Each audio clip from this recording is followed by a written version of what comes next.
All right, we're looking at Black History tonight, and with me, Barbara Dinkins of Seabreeze.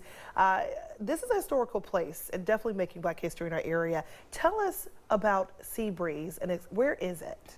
Seabreeze is at the distal end, southern end of New Hanover County, Highway 421, and adjacent, as when you cross the bridge, is Carolina Beach or Pleasure Island. So it's on the Intracoastal Waterway. Yeah, the recreational site basically is on the Intercoastal Waterway. Now, when we bring it up as part of Black history, there's a reason. This place was a place where people went back in the day. Talk about just why it was so significant and why it was so popular. Yeah, I feel like it was significant because it wasn't just people, it was basically African Americans. The only place we had to just go and dance and have a good time. We had things like the, not quite the circus, but we had photographers down taking pictures.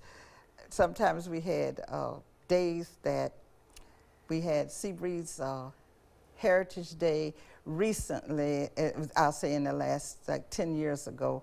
So trying to relive some of those good times that people had at Seabreeze. Seabreeze is known for having churches to go down. We used to sell tickets, have hay rides to Seabreeze. And what year was this? Because you got to remember, for people watching, like there was a time where blacks were not allowed just to go to the beach like we are today. These years, I'm speaking of my growing up years, would have been in the 50s and the 60s, the late 50s and 60s, I remember well. And but my grandmother remembers going in 1919. Wow. Which was before Seabreeze was established as a community of development. It was developed in about 25 by Alex Freeman.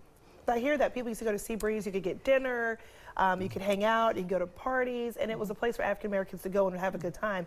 What happened between now and then that's changed that? Actually, two things.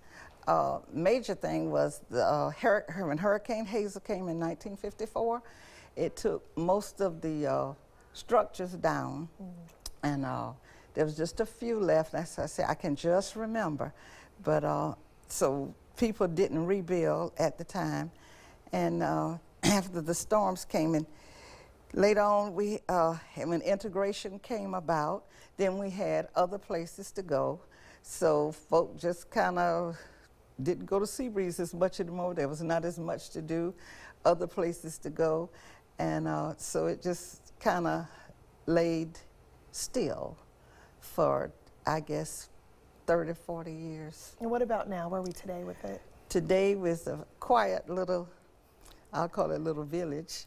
There are 3 historical buildings left, and I have a new home. It's not new now, but it's newer, 12 years old. And I understand it was the first new building was put there in 70 years. It's sometimes I use it as a small business, like bed and fix your own breakfast. Okay. So people are still living there, not as many, but some African American families are still there. Not right on Seabreeze, the site, the recreational site, just like we have one family that comes down basically vacation time or when they have time off and they're trying to rebuild and restructure their home. The thing, when I say home, at one time, people lived at Seabreeze, and they also had their businesses at Seabreeze, which we call juke joints. Oh, wow. Okay.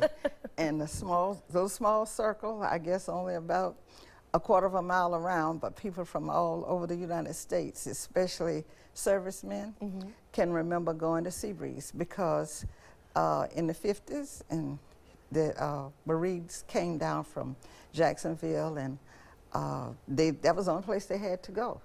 Wow, well, a lot of history there in Seabreeze. A lot of them married people from here. That's why we're all over the world. Wow, well, thank you so much for coming on, Ms. Barbara Dinkins, to share the story about Seabreeze. You can always still go and see it for yourself. It's still there. Thank you for keeping the legacy going in that area, you and your family and the families that are there.